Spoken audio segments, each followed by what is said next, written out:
Hey guys! Tonight, we begin with the disastrous legacies and questionable parenting skills of some of the worst fathers in medieval history. Men who, by all accounts, should have come with warning labels.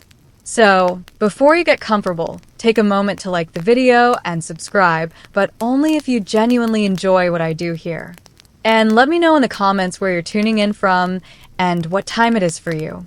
It's always fascinating to see who's joining us from around the world. Now, dim the lights, maybe turn on a fan for that soft background hum, and let's ease into tonight's journey together. You might know King John as the villain in every Robin Hood story ever told. But what you may not know is that he was also a world-class contender for the least emotionally available father of the 13th century. And that's saying something in an era where parenting was mostly yelling and arranging strategic marriages before your kid hit puberty. John ascended the English throne in 1199, and within weeks, he managed to alienate pretty much everyone. Baronesses, nobles, the Pope, his own mother, and eventually his own children. His legacy as a father is a perfect mix of neglect, selfishness, and the occasional felony homicide. Let's start with the charming story of his nephew, Arthur of Brittany. Arthur had a claim to the throne, and unfortunately, John had a claim to rage. So, he captured the teenager and allegedly starved him to death in a castle dungeon. Parenting tip: if your solution to family rivalry involves medieval torture, you've probably crossed a line. But John didn't reserve his dysfunction for extended family. His own son, Henry III, inherited a realm so financially broken and politically unstable that it was basically the medieval version of a flaming trash cart. And to make things worse, John imprisoned Henry's mother, his own wife, for nearly a decade. Because nothing says domestic stability like locking up the mother of your heir in a tower while you lose wars. He taxed the nobles into open rebellion, lost most of his French territories in a single tantrum disguised as a campaign, and eventually got forced to sign the Magna Carta, which he immediately ignored because rules are for peasants. To the outside world, John was a tyrant, but to his children, he was an absentee landlord with a temper and a crown. He wasn't nurturing. He wasn't wise. He was at best the medieval equivalent of a dad who misses your birthday because he's off losing Normandy again. So when we say worst dad in medieval history, John sets the tone. He didn't just fail at fatherhood, he weaponized it. Ivan the Terrible wasn't just bad at parenting. He set the bar so low it tunneled under the foundations of Russian history. Ruling as the first Tsar of all Russia in the 16th century, Ivan started his reign with ambition, reform, and decent PR. But by the time his children were old enough to talk, he had already entered his paranoid tyrant phase. It involved mass executions, secret police, and what modern experts would gently describe as deep trust issues.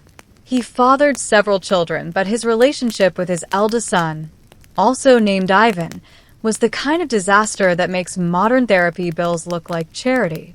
The two had a famously tense relationship. The younger Ivan was smart, competent, and popular, which in Ivan the Terrible's book translated to deeply suspicious. Things came to a literal head in 1581 when father and son got into a heated argument. The reason Ivan the Terrible violently attacked his pregnant daughter-in-law, the younger Ivan's wife, for wearing inappropriate clothing, aka existing without his royal permission. The younger Ivan confronted him. Words were exchanged, voices raised. Then, in true overkill fashion, the elder Ivan struck his son across the head with his scepter in a fit of rage. His son fell, bleeding, dying. There's even a painting of the moment. Ivan cradled his son's lifeless body, wide-eyed in horror. Finally, I realized that maybe yelling less and not hitting your children with a metal rod might have been a better move. This was not just the death of a son. It was the death of Ivan's political future. His remaining heirs were weak and unfit to rule, setting the stage for the time of troubles, which is as fun as it sounds. Russia descended into chaos, famine, and a succession crisis. All because Dad couldn't keep his temper in check. Ivan's guilt didn't make him a better father. If anything, it made him worse. He doubled down on executions, imprisonments, and general psychopathy until his own death in 1584, which came fittingly while he was playing a game of chess, probably cheating. In the medieval dad rankings, Ivan gets full points for drama, 0 for nurture, and a Lifetime Achievement Award in royal overreaction. Peter of Castile, also known as Pedro the Cruel, or if you're feeling extra diplomatic, Pedro the Just, was the kind of medieval father who made sure his kids learned 2 lessons early. 1. Don't trust anyone. And 2. Your dad might literally stab your uncle over dessert. Peter ruled Castile in the mid-14th century, a time when royal family reunions were already tense, without the added complication of surprise executions. He came to power as a teenager and quickly developed a reputation for mixing cold political calculation with impulsive bloodshed. Basically, imagine if your dad were both a chess master and a chainsaw. His parenting style, let's call it low affection, high body count. Peter had numerous children by multiple mistresses, which for a medieval king was like collecting Pokemon. Expected, vaguely impressive, and ultimately not that useful if you couldn't remember their names. The problem was that Peter didn't treat them like heirs. He treated them like political scratch-offs. Maybe you'll get a treaty. Maybe you'll get a dagger. His greatest contribution to bad parenting, though, was his relentless obsession with destroying his half-brother, Henry of Trastamara. Instead of doing what most medieval dads did, ignore their siblings and drink, Peter opted for war, actual war.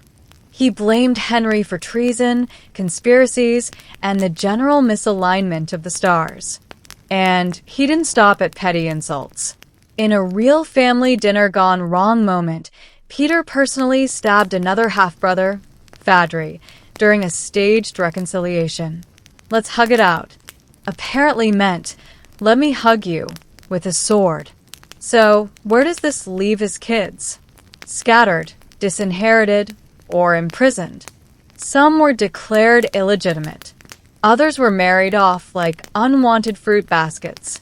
One was even tossed into prison by Peter's enemies after Peter's death, just to keep the tradition of generational trauma going strong. None of them got the throne. That went to his archenemy and half-brother, Henry, the one Peter spent his life trying to kill. Poetic, yes. Avoidable, also yes. Peter didn't just fail as a father. He turned fatherhood into a blood sport. Emperor Basil, I had one of those glow-up stories that sounds inspiring until you realize it ends in multiple stabbings and a deeply confusing family tree. Born a peasant in 9th century Macedonia, Basil rose through the Byzantine ranks thanks to a mix of charisma, physical strength, and the occasional suspicious disappearance of his rivals. At first, it seems like a rags-to-riches story, from stable boy to emperor.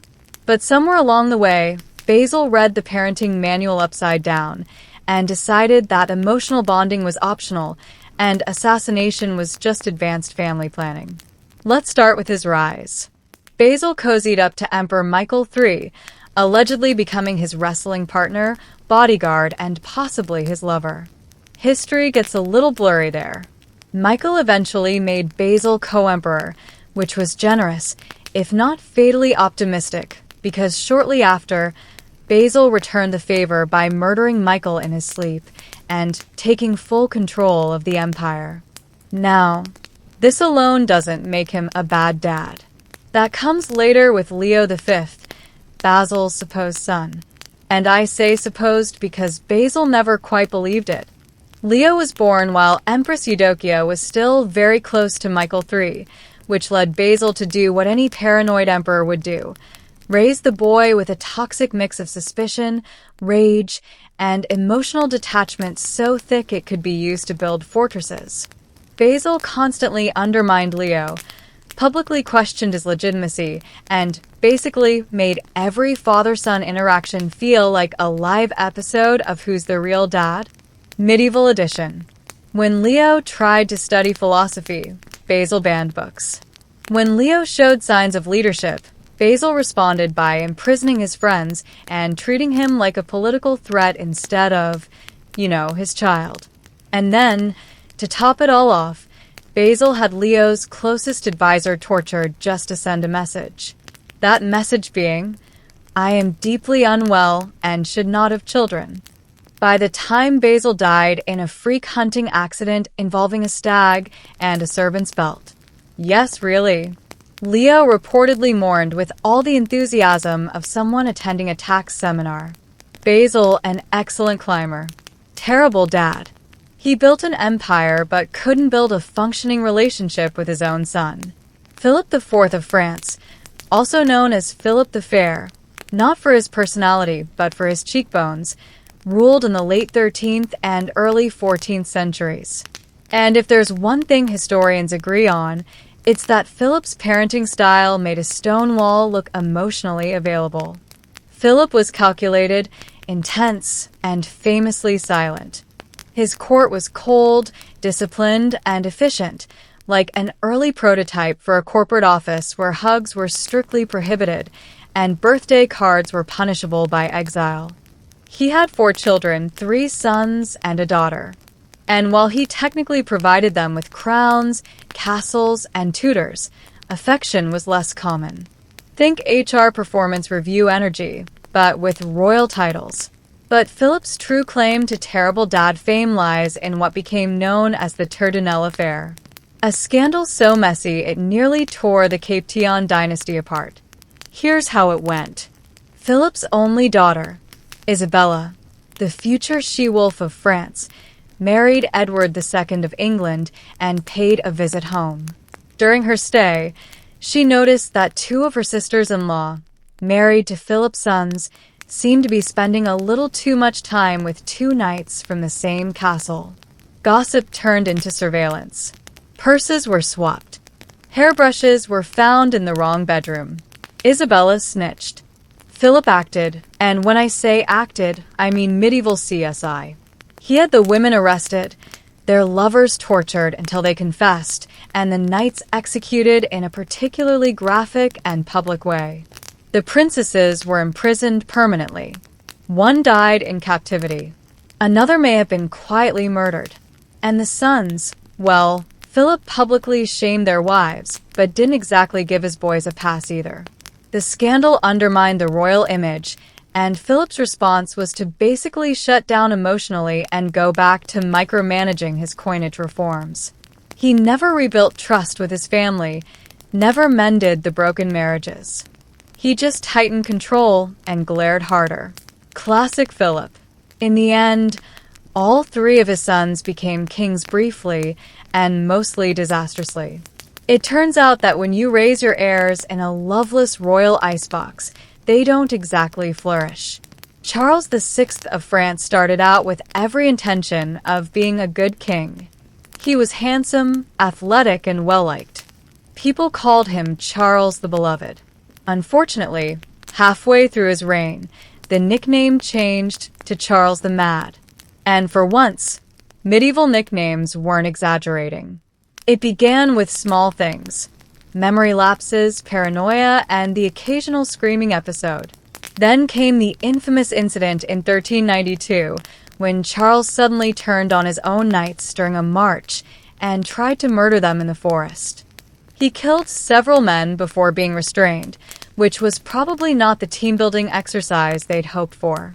From there, things spiraled. Charles began experiencing full mental breaks. At one point, he believed he was made of glass and would shatter if touched. He forgot his own name, his position, and most relevantly that he had children. Yes, Charles had 12 of them. But during his episodes, he often didn't recognize them or his wife or the throne. For weeks or even months, he lived in a fog of delusion while France crumbled around him.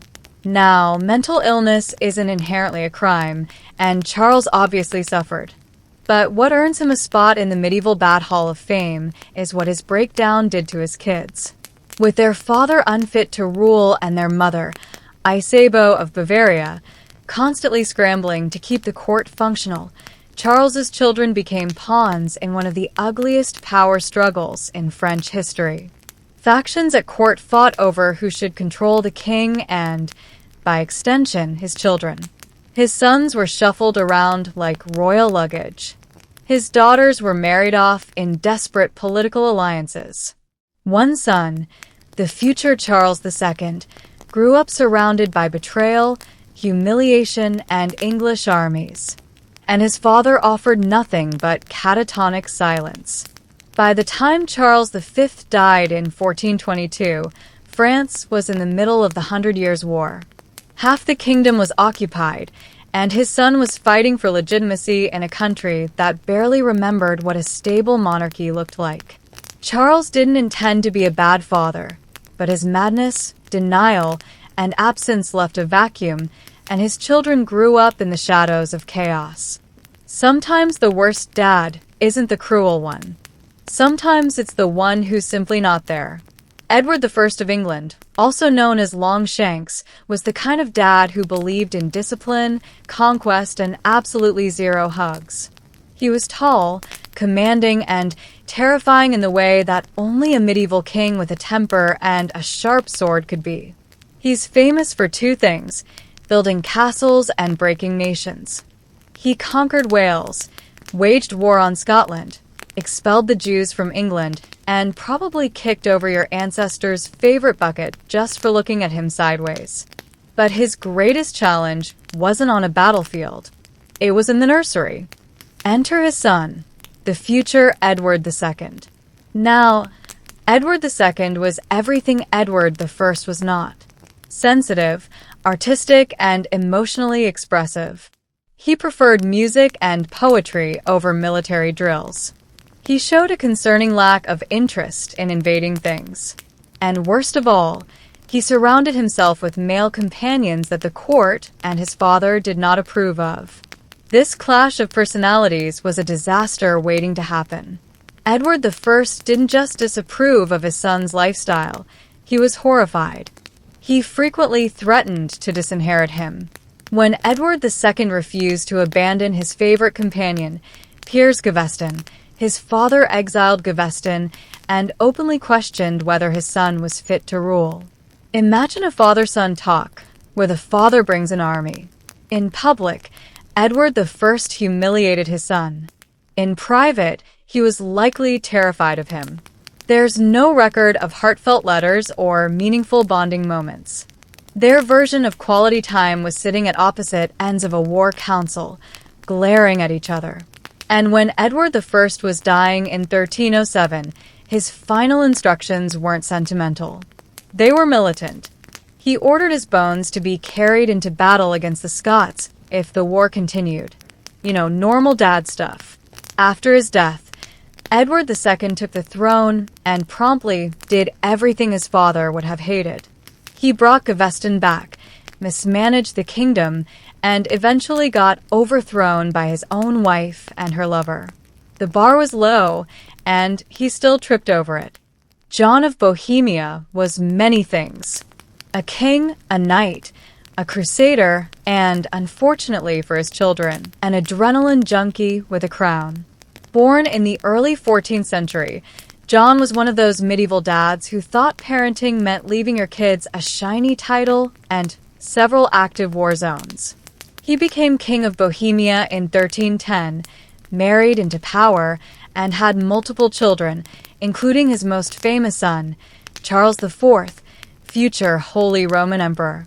And it's a miracle Charles turned out functional, because growing up under John of Bohemia was like being raised by a particularly aggressive game of Risk. John spent most of his life not in Bohemia. In fact, he barely bothered with it at all. He preferred galloping across Europe on various military campaigns, sometimes for honor, sometimes for politics, and occasionally just because it was Tuesday. He pawned off his governing duties and his children, leaving young Charles to be raised by strangers, while John jousted his way through France, Italy, and the Low Countries. As a father, he was distant. As a role model, he was maybe saying, "Don't do that." But nothing sums up John's parenting legacy like his grand finale at the Battle of Crécy in 1346. By then, John was completely blind. Not metaphorically, actually blind. Most people would see this as a good excuse to retire. John saw it as the perfect opportunity to charge into battle on horseback, tied between two other knights, so he could ride in one final blaze of glory. And he ran right into a wall of English arrows.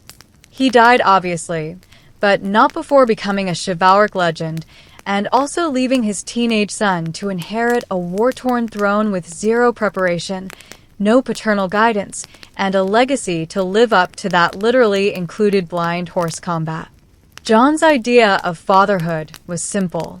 Make bold moves, ignore your children, and die in a way that guarantees you'll be quoted by poets, but cursed by your heirs. Charles IV would later become one of the most effective rulers in European history, which is even more impressive when you realize he had to unlearn everything his father never taught him. William the Conqueror is best known for winning the Battle of Hastings in 1066 and turning England into his personal renovation project. But while he was busy rewriting British history, he also managed to write one of the more dysfunctional chapters in medieval fatherhood. Born illegitimate, the son of a duke and a woman politely described as not his wife, William rose to power the hard way through war, intimidation, and a deeply repressed sense of affection. He didn't hug, he conquered. He had at least 9 children with his wife Matilda, including 4 sons who all at some point wanted to be king. Unfortunately, William only had one throne and an intense inability to communicate without shouting. His heir, Robert Curthose, a nickname that roughly translates to short pants, which is probably not how you want to be remembered, was the eldest son and expected to inherit Normandy. William, however, had reservations, possibly because Robert was impulsive, arrogant, and once started a street brawl with his own brothers. Classic sibling bonding. Robert eventually demanded more power. William said no. Robert rebelled. William laid siege to the castle his son was hiding. Yes, he besieged his own child. The medieval version of grounding your kid with trebuchets. During one battle, Robert even unhorsed his father and wounded him before realizing who it was. William's reaction was absolute fury. Not because of the injury, but because being knocked off your horse by your own son was, frankly, embarrassing. He eventually forgave Robert, but never quite trusted him again. Instead, William divided his lands awkwardly. Normandy to Robert, England to his second son, William Rufus, and everyone else got some lands and emotional scars. The divisions sparked decades of civil war, brother-on-brother fighting, and at least one royal murder mystery. William's inability to manage his sons or teach them how to rule without using swords left a legacy of chaos that outlived him for generations. In short, William the Conqueror built a kingdom but forgot to build a functioning family. His children inherited crowns, castles, and the unresolved rage of a dad who parented like he was still on a battlefield. Charles the Bold, Duke of Burgundy, spent his entire life trying to live up to his name. And as far as names go, Bold doesn't exactly encourage subtle parenting. If anything, it demands drama, and Charles delivered repeatedly at full volume. Born in 1433, Charles inherited the wealthy and powerful Duchy of Burgundy from his father, Philip the Good, who, as his name suggests, was fairly competent and gave Charles an enormous inheritance, armies, cities, political alliances, and, unfortunately, expectations. Charles had one daughter, Mary of Burgundy, and his approach to fatherhood was something between a chess master and a medieval helicopter parent. He had no sons, which gave him anxiety, and he poured all of his dynastic hopes into Mary like she was a medieval spreadsheet with legs. Instead of preparing her for rule, Charles focused on expanding the Burgundian state by starting fights with just about everyone. France, the Swiss, and the Holy Roman Empire. If they had a border, he wanted to push past it. He believed he could carve out a shiny new kingdom for himself, with Mary waiting politely on the sidelines to inherit it. Spoiler. This plan went up in flames. Charles was bold, yes, but also reckless. He fought battles he didn't need to fight, insulted allies, and underestimated every enemy he had. His final years were a nonstop war, ending in the spectacular disaster of the Battle of Nancy in 1477, where Charles charged headfirst into the Swiss army and was killed. His body was found days later, frozen in the snow, half-eaten by wolves, which historians agree is never a great postscript for your parenting resume.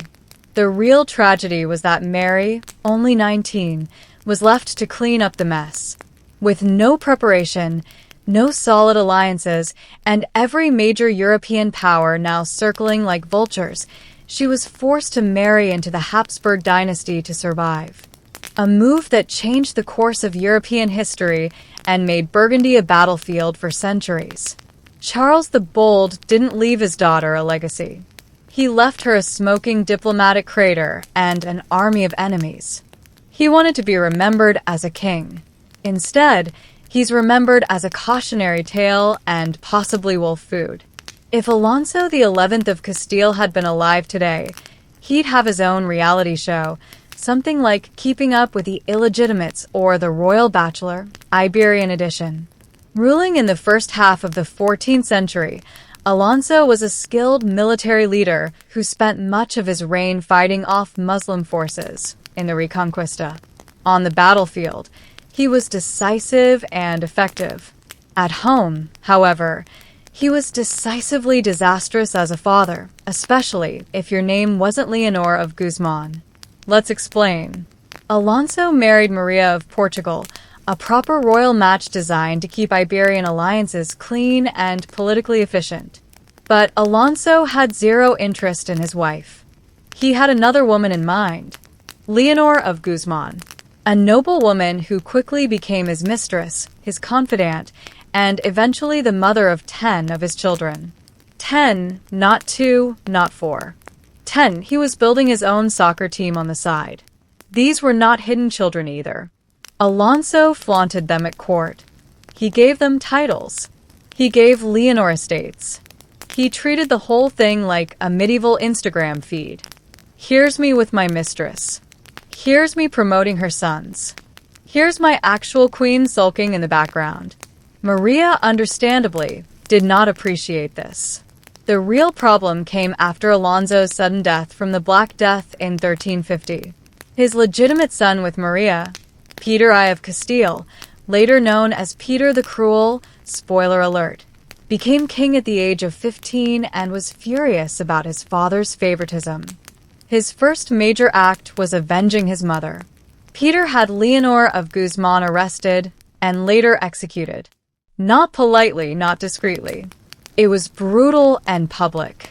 The civil war between Peter's supporters and the children of Leeuwanu, his half-brothers, raged for years. All thanks to Dad's inability to keep family and statecraft in separate bedrooms. Alonso X11 wasn't abusive or absent. He was excessively present in the wrong places.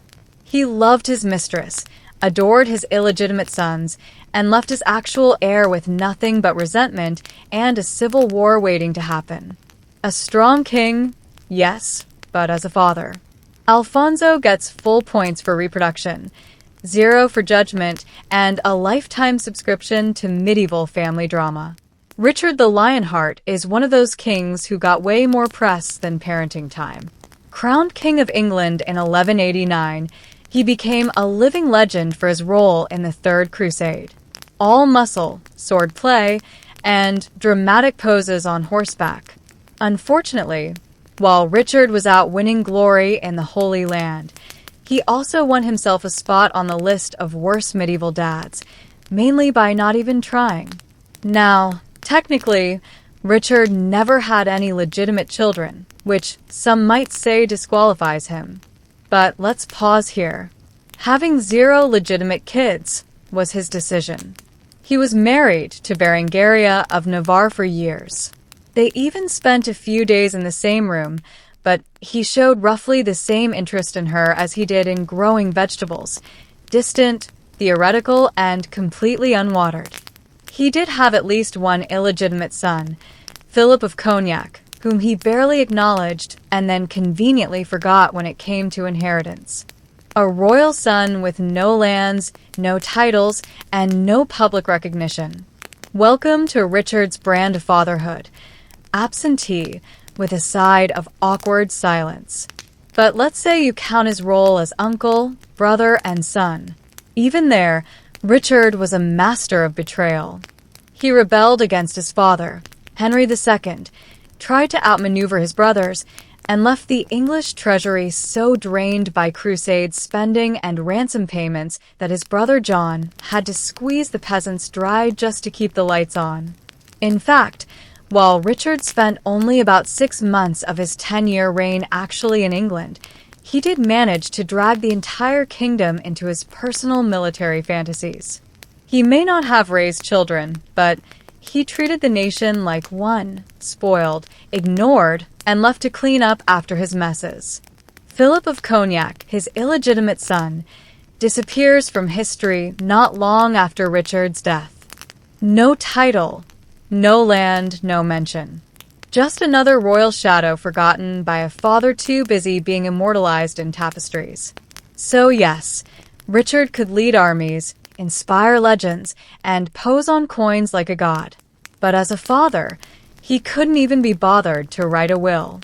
If you combined Machiavelli with an overbearing helicopter parent and gave him a crown, you'd get Louis XI of France, a man so paranoid he preferred sending letters by carrier pigeon because he didn't trust human messengers.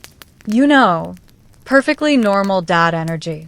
Louis ruled in the 15th century and is best known for turning France into a centralized bureaucratic machine run by spies, bribes, and threats whispered behind closed doors. He wore plain clothes to seem modest, but don't be fooled. He was pulling every string in the kingdom like a royal puppeteer with trust issues. Now, Lizzie only had one son who survived into adulthood, the future Charles VII. And let's just say their relationship was less father and son and more warden and hostage. Louis XI feared that Charles would one day challenge his authority. So, what did he do? Encourage him. Prepare him for leadership. Of course not. He isolated him. He, Charles, was raised away from court, kept under constant supervision, and given just enough education to read royal decrees, but not enough to write his own. Louis didn't want a successor. He wanted a puppet, one that wouldn't ask too many questions. He forbade Charles from making any political decisions and frequently changed his household staff, just in case they got too friendly. At one point, Louis even considered disinheriting him entirely just for talking back. You know, classic family bonding. And when Louis got sick, he still refused to give Charles any real authority. Instead, he tried to govern from his deathbed using a combination of letters, rumors, and desperate micromanagement. Even as he lay dying, Louis was more focused on controlling his legacy than comforting his terrified, unprepared teenage heir. By the time Charles VII finally took the throne in 1483, he was a sheltered 18-year-old with no clue how to run a kingdom, which led directly to some of the worst military and political decisions in early modern France. Louis XI ruled through manipulation, secrecy, and sheer paranoia. As a king, he was clever. As a father, he was emotionally unavailable, pathologically suspicious, and the human version of a locked door. Charles II of England was known as the Merry Monarch, which sounds delightful until you realize it mainly refers to how much time he spent drinking, gambling, and enthusiastically ignoring anything that resembled responsibility, including fatherhood.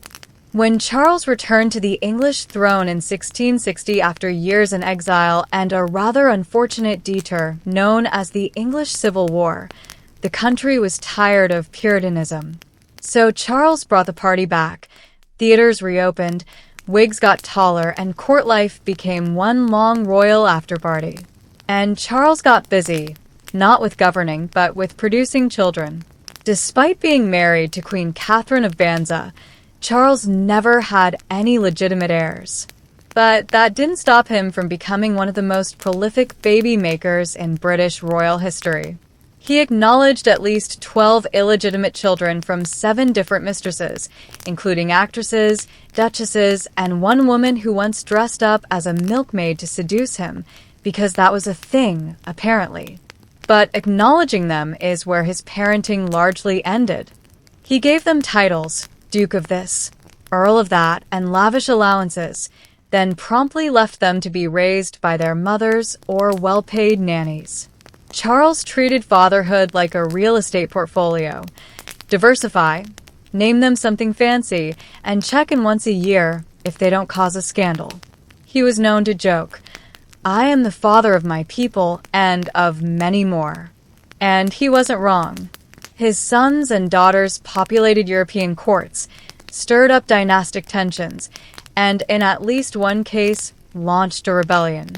That would be James Scott, Duke of Monmouth, Charles's illegitimate son, who decided he deserved the crown and ended up with his head on a spike.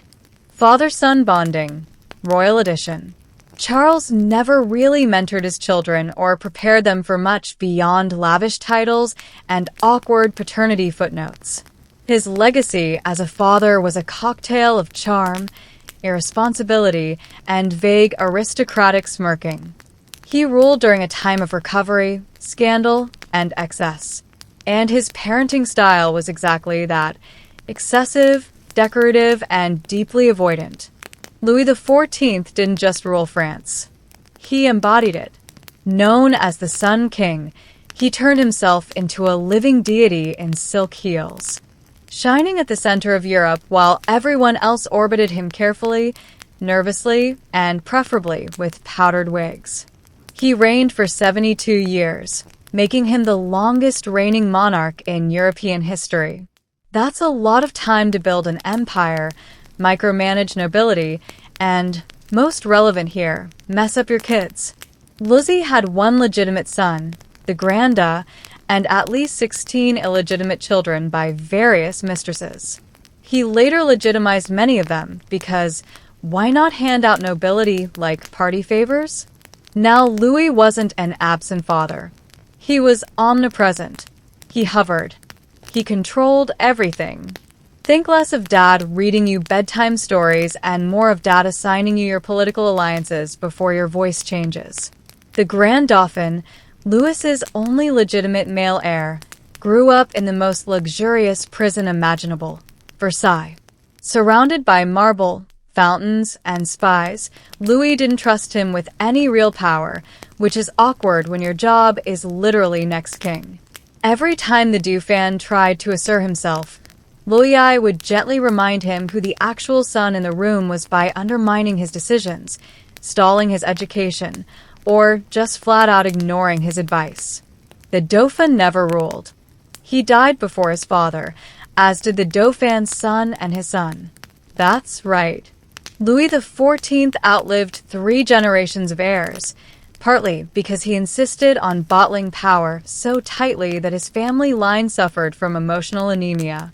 Meanwhile, Louis's legitimized children weren't exactly raised to challenge him.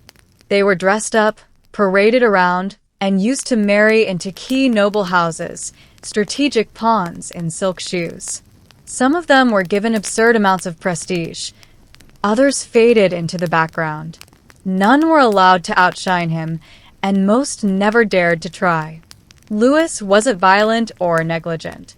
He was worse, suffocatingly sovereign.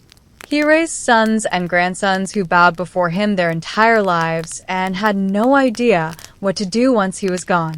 Long before satellites, Doppler radar, or hourly forecasts on your phone, the ancient Babylonians were already peering into the skies for answers.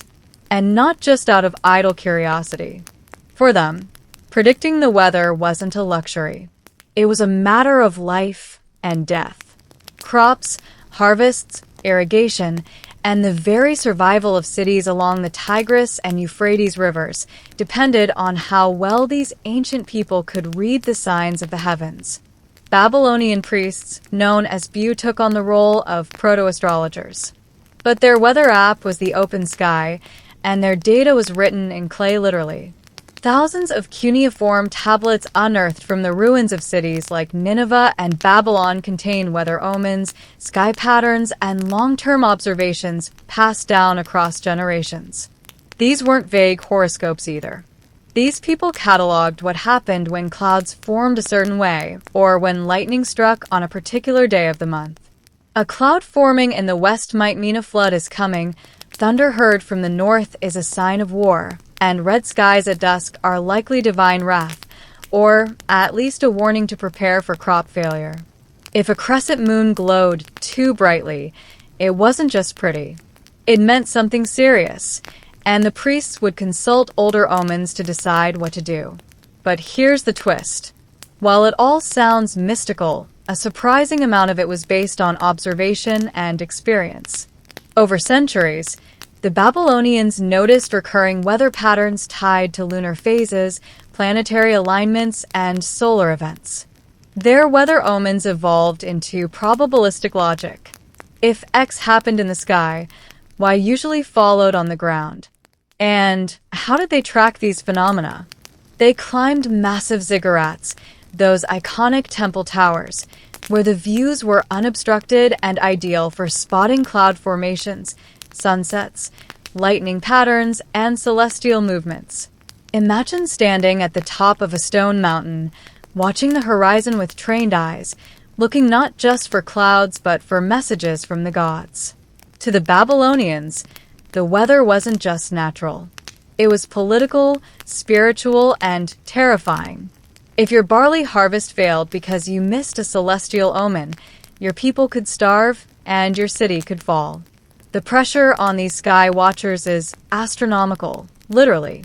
And yet, despite being surrounded by myths and gods, they were building something shockingly close to science. In ancient Egypt, the most important weather event wasn't rain or sunshine.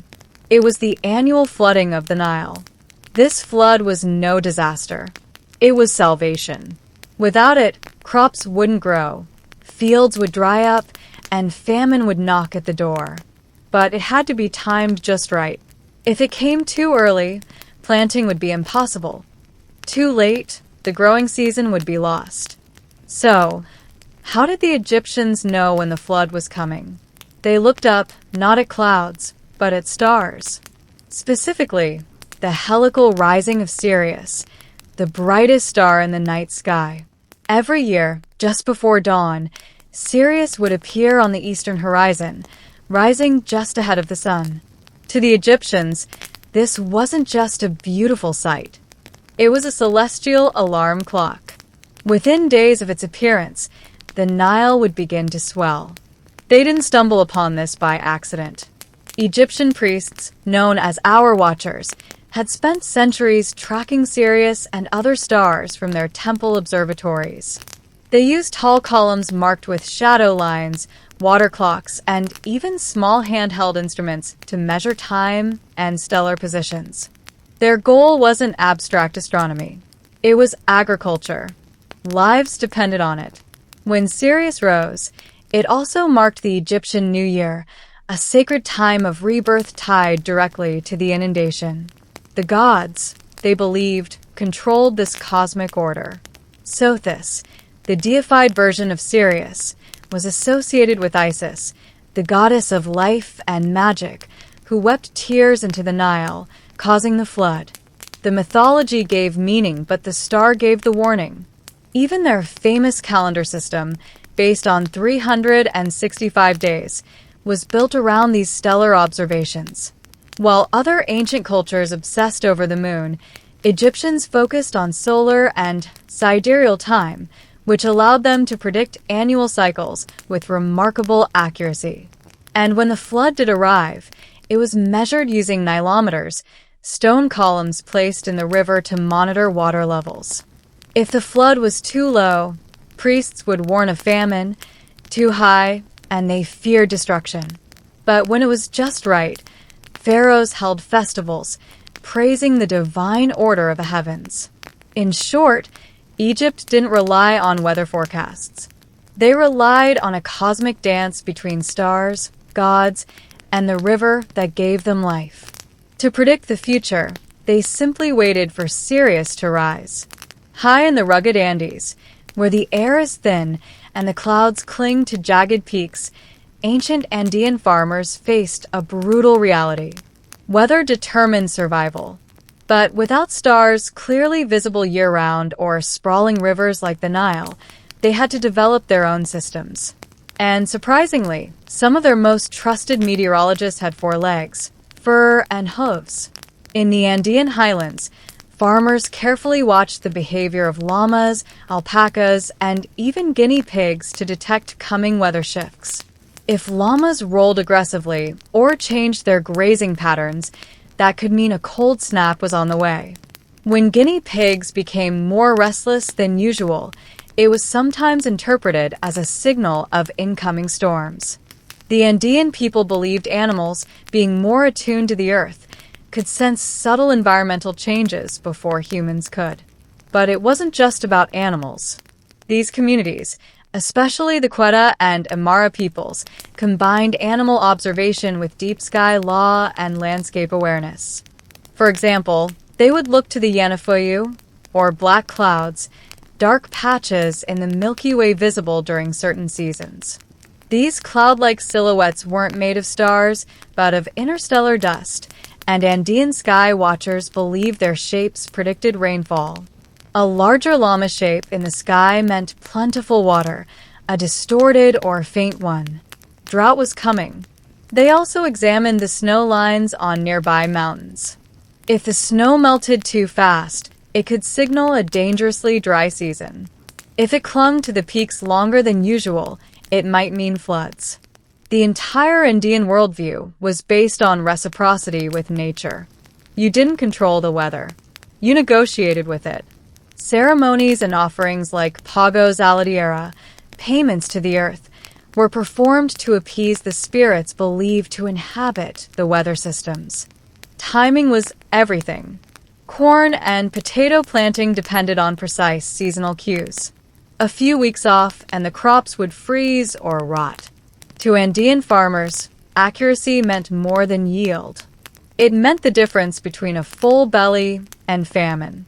So while the Babylonians read the clouds and the Egyptians watched stars, the Andean peoples looked at animals, shadows, and sacred mountains. Their tools were different, but the mission was the same: to survive in a world where the skies held your fate, and the earth was always whispering if you knew how to listen. In ancient China, the weather was more than a natural occurrence. It was a reflection of cosmic harmony. The emperor wasn't just a ruler. He was the son of heaven tasked with maintaining balance between the earth and the celestial order. If the skies darkened unexpectedly or drought struck the land, it wasn't just bad luck. It was a sign that something was spiritually out of alignment.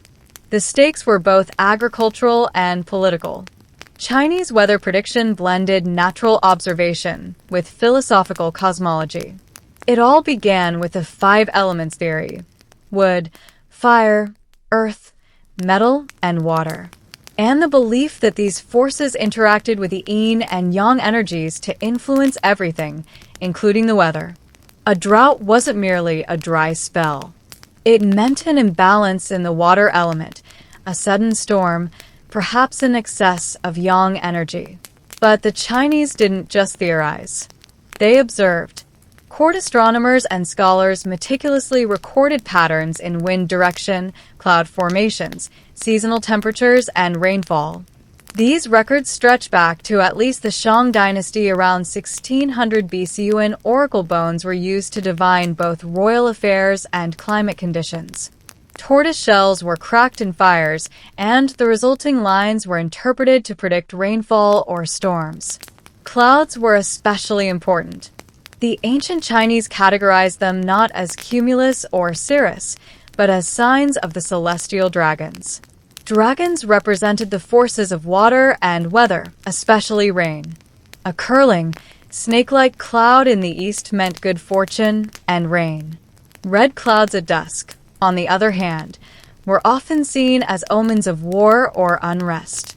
They even developed early meteorological instruments.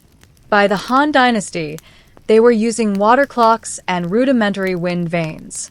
Later on, the Chinese would invent devices like the seismoscope and early versions of the rain gauge centuries ahead of their European counterparts. And when things went wrong, when floods wiped out villages or locusts followed droughts, it wasn't just a tragedy. It was an existential crisis for the emperor. These events could trigger revolts as the people saw them as proof that heaven had withdrawn its mandate. The skies weren't just nature, they were law. So, while the Chinese didn't rely on animals or just the stars, they had their own unique system, a marriage of empirical observation, philosophical balance, and dragon cloud poetry. And if you wanted to rule China, you'd better know what the wind was whispering. In ancient Greece, weather prediction began to peel away from the gods and steer towards something we'd recognize today: logic. That doesn't mean the Greeks abandoned divine explanations altogether. Zeus was still flinging thunderbolts, but a handful of thinkers began asking dangerous questions. What if the skies weren't ruled by temperamental gods but by natural laws? Enter Anaxander, Aristotle, and a cadre of early philosophers who tried to explain the weather without divine intervention. Anaximander, one of the earliest, proposed that rain and wind were caused by the sun evaporating moisture from the earth, a concept that wasn't terribly far from reality. Then came Aristotle, who basically wrote the ancient version of a weather textbook, Meteorologica. In Meteorologica, Aristotle didn't just describe clouds or rain. He tried to classify the entire natural world: winds, earthquakes, lightning, and even celestial phenomena, based on observable patterns. He argued that air, water, earth, and fire combined in different ways to create storms, snow, and heat waves. Sure, some of it was wrong. He thought comets were dry exhalations that caught fire, but the effort itself was revolutionary. Greek farmers, meanwhile, didn't wait for Aristotle's lectures to finish before planting their olives. They relied on calendar-based knowledge passed down through generations. One famous example is the Works and Days by Hesiod, a poetic farming manual written around 700 BC. It told farmers when to plant, when to harvest, and what signs to watch for. If cranes were migrating south, winter was near. If Orion rose early in the morning, it was time to prune vines. The Greeks also paid close attention to wind patterns, especially sailors. The Aegean winds, regular summer winds in the Aegean Sea, were predictable enough to plan voyages. Harbors, trade routes, and even temples were built with these patterns in mind. This kind of empirical experience-based knowledge coexisted with more philosophical speculation. And yes, omens still played a role, particularly among rural folk. A howling dog at night or a moon ring could still send shivers down a farmer's spine. But compared to their neighbors, the Greeks made a bold leap. They believed nature could be studied, not just worshipped. In ancient India, predicting the weather was less about scanning clouds and more about understanding vast cyclical forces. The subcontinent's agriculture depended heavily on one thing: the monsoon. If it arrived late or brought too little rain, crops would fail. If it came too early or with too much intensity, floods would destroy entire villages. This delicate balance gave birth to one of the most detailed early systems of seasonal prediction. The earliest weather law in India comes from the Vedas, sacred texts composed over 3,000 years ago. These hymns, chants, and rituals didn't just praise the gods. They encoded generations of observational knowledge. One of the most important deities was Indra, god of storms and rain, who rode the clouds and released monsoon torrents with his thunderbolt. When Indra was pleased, the rains came. When he was angry, droughts followed. But the Vedic seers weren't passive worshippers. They were also keen observers of seasonal cycles or returns. The Indian year was divided into 6 ritus, each tied to specific atmospheric changes. Farmers learned to associate certain blooms, bird migrations, and insect patterns with the approach of monsoon rains. For example, if the Kartak flower bloomed early, it meant heavy rains were likely. If frogs croaked more often at night, farmers took it as a reliable sign that the wet season was close. The ancient Siddhantic texts, which came later, incorporated even more rigorous astronomical frameworks.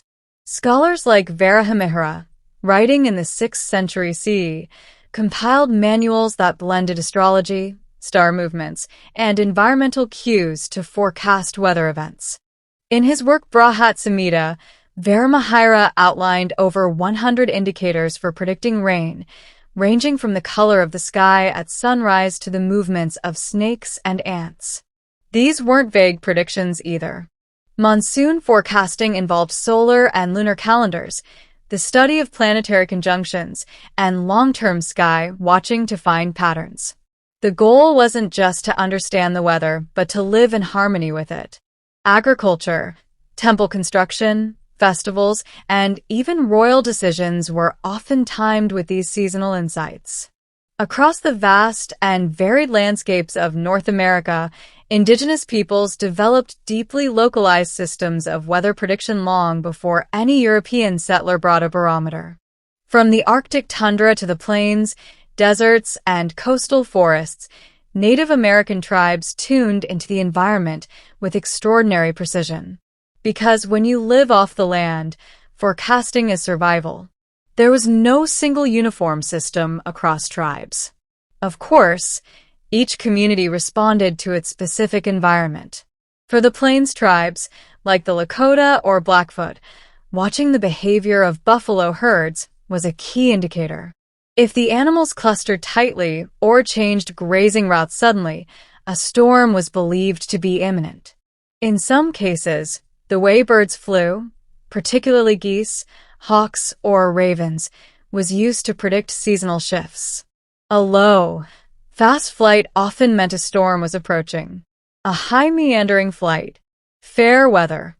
The Hopi of the American Southwest, living in one of the driest regions on the continent, relied on both astronomy and animal behavior. The sighting of certain insects, like ants building unusually tall mounds, indicated upcoming rain. The Hopi calendar was also guided by the rising of key constellations. The appearance of the Pleiades at dawn signaled the time for planting corn. Like the Egyptians with Sirius, the Hopi used the heavens to guide agriculture. Meanwhile, in the Pacific Northwest, the Tlingit and Haida watched the sea. The color of the water, the movement of schools of fish, and even the texture of morning fog were all pieces of a natural puzzle. Whales are appearing earlier in the season than usual. A harsh winter might be on the way. Salmon is running late. A dry summer was likely. Some tribes went beyond mere observation and practiced ritual forecasting, blending spiritual traditions with environmental awareness. In some Iroquois communities, special weather songs were sung to honor the spirit of thunder, while Cherokee shamans interpreted cloud shapes during sacred ceremonies to determine the next planting period. What united all these approaches was intimacy with nature. This wasn't weather prediction in the modern scientific sense. It was a weather relationship. Observation wasn't separate from belief. It was part of a reciprocal worldview where humans, animals, and the sky were all family. Far from any continent, scattered across the vast Pacific, the ancient Polynesians developed one of the most astonishing systems of environmental navigation and weather forecasting the world has ever seen. These seafaring people didn't just predict weather for farming. They did it while sailing thousands of miles in open canoes with no instruments, no maps, and no written language. How did they survive? They read the ocean like a book.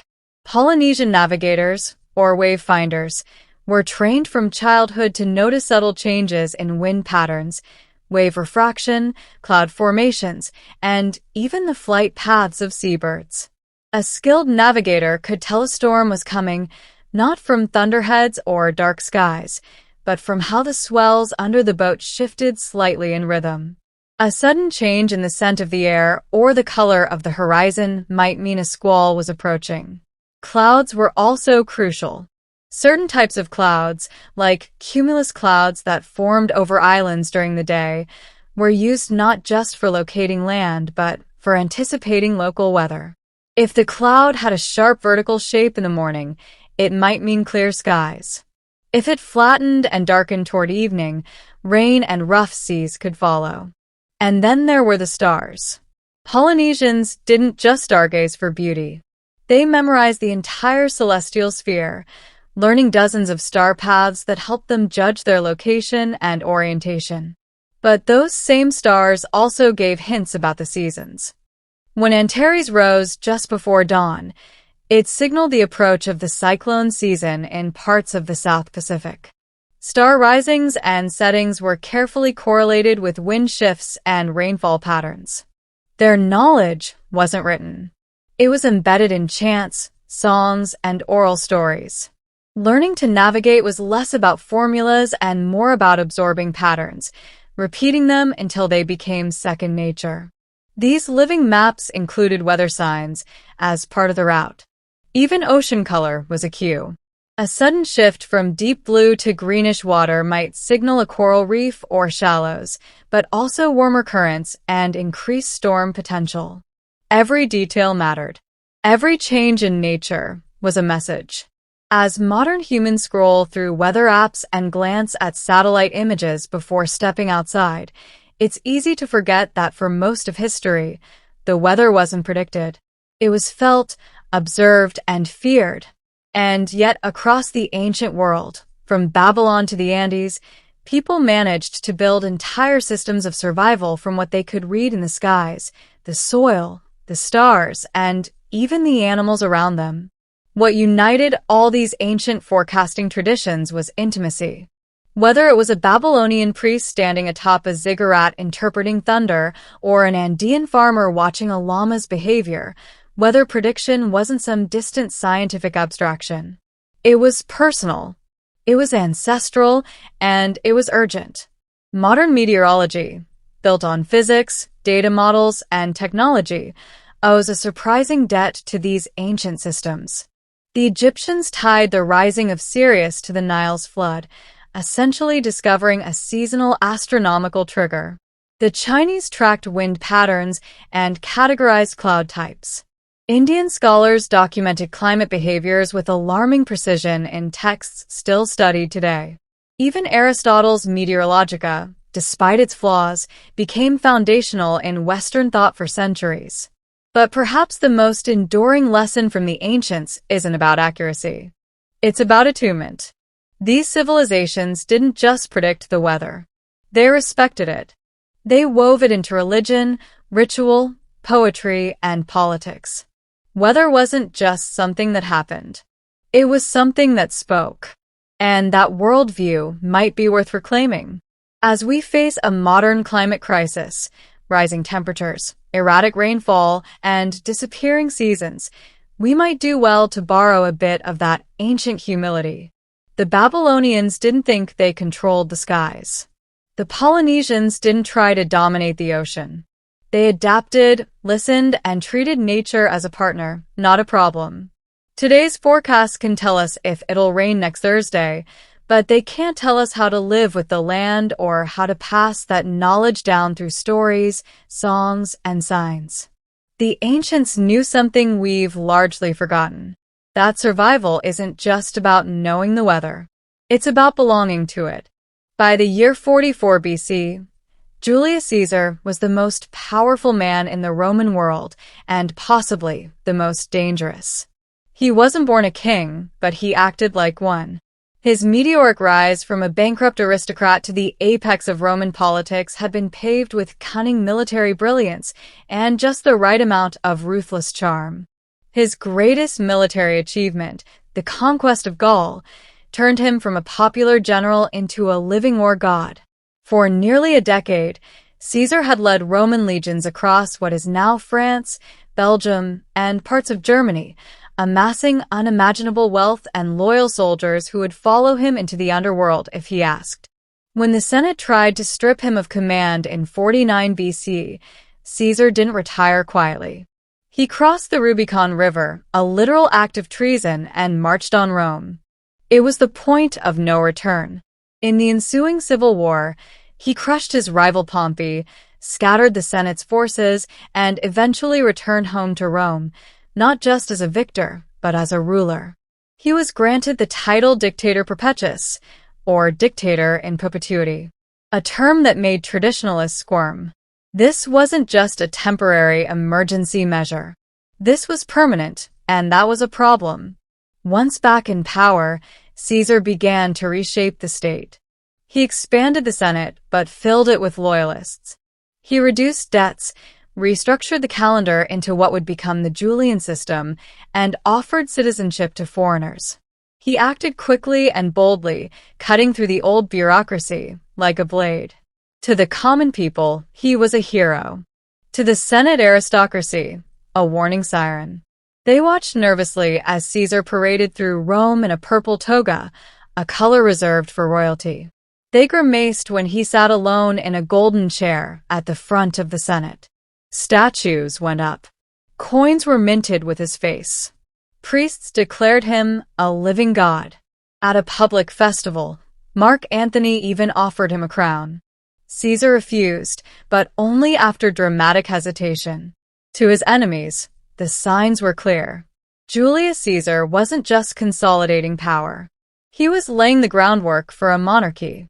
Rome had overthrown kings nearly 5 centuries earlier.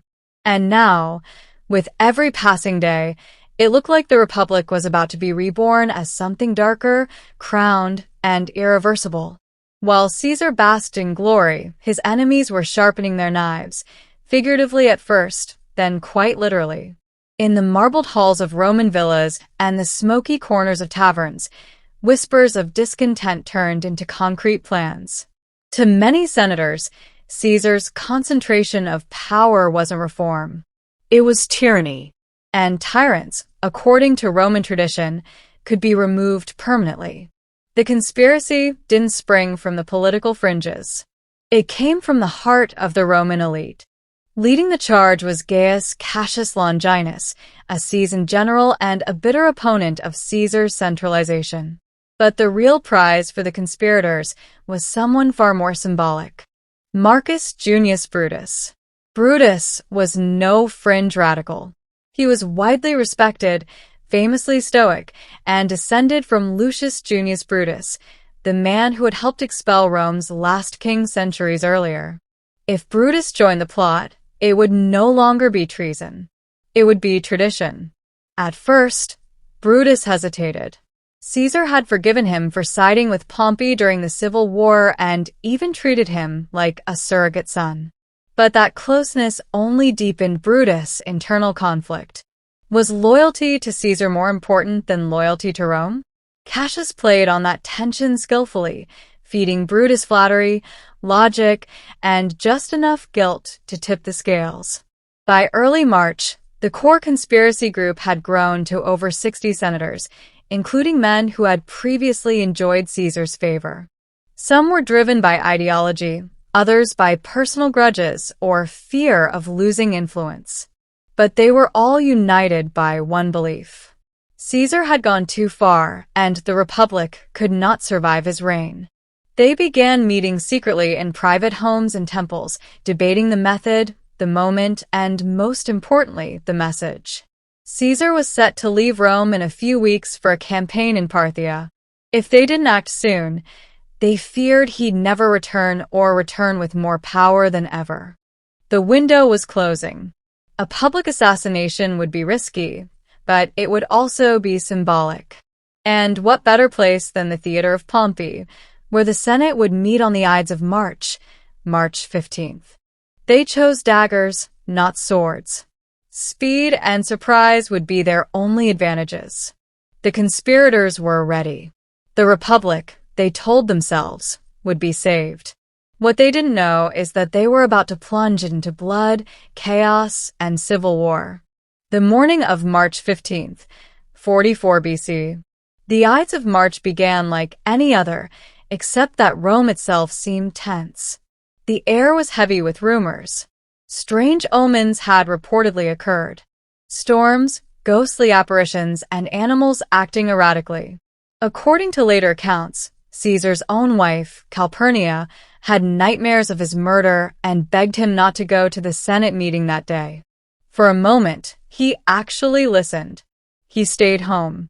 But fate or pride had other plans. One of the conspirators, Decimus Brutus, not to be confused with Marcus, arrived at Caesar's home and persuaded him to reconsider. He assured Caesar that the Senate was ready to bestow more honors and that skipping the session would seem cowardly or arrogant. Caesar, ever conscious of image, relented. Escorted by a small group, Caesar made his way through the Forum and toward the theater of Pompey, where the Senate was temporarily meeting. He was handed a note warning him of the plot, but he never read it. The man was walking into his own funeral, unaware that nearly every senator in the chamber had brought a dagger under his toga. When Caesar entered the Senate chamber, the conspirators sprang into motion. They gathered around him under the pretense of presenting a petition. Lucius Tullius Cimber was the first to strike, grabbing Caesar's toga and pulling it down. That was the signal. The first knife came from Servilius Casa, clumsy and off-target. Caesar reportedly cried, "Caesar, you villain, what are you doing?" Before realizing it wasn't a single attack, it was an ambush. More blades followed. Senators swarmed him, stabbing wildly, hitting not just Caesar but occasionally each other. The frenzy of violence had begun. In all, Caesar was stabbed 23 times, though only one wound, likely the one to the chest, was fatal. According to legend, he did not resist after seeing Brutus among the attackers. His supposed last words, "E tu, Brute," or "You too, Brutus," have become myth, though ancient sources differ on whether he said anything at all. Some say he simply pulled his toga over his face in dignified silence. When the blood settled, Julius Caesar lay dead at the foot of a statue of Pompey the Great, his old rival. It was an eerie twist of fate. The tyrant had been slain. The Republic had been avenged. Or so the assassins thought. When the bloodied body of Julius Caesar hit the Senate floor, the conspirators believed they had saved the Republic. They expected applause, celebration, a grateful Senate, and maybe a statue or two in their honor. What they got instead was panic. As Caesar's lifeless form lay crumpled beneath the statue of Pompey, the chamber fell into stunned silence. Then chaos erupted. Some senators fled in terror, unsure who might be targeted next. Others stayed frozen, unsure whether to mourn or cheer. The assassins, still gripping their daggers, raised bloodied hands and declared they had liberated Rome from tyranny. But outside the chamber, the reaction was far colder and far more dangerous. The Roman people adored Caesar. He was the man who had fed them, entertained them, and promised them land and citizenship. He wasn't just a ruler. He was a populist icon. And now a gang of elites, many of whom had previously benefited from his rule, had butchered him in broad daylight. There was no trial, no ceremony, just knives and betrayal. The crowd began to grow restless when the conspirators emerged, expecting cheers. They were met with glares and muttered threats. Even Caesar's enemies didn't quite know how to respond. The Republicans had no clear plan for what came next. There was no successor, no governing council, and no roadmap, just a political vacuum. In the hours following the murder, the conspirators retreated to the Capitoline Hill, fearing retaliation. Meanwhile, Mark Antony, Caesar's co-consul and longtime loyalist, moved swiftly to stabilize the situation. Though he had known about tensions, he wasn't part of the conspiracy. And now he held one of the most powerful offices in Rome. Antony brokered an uneasy truce.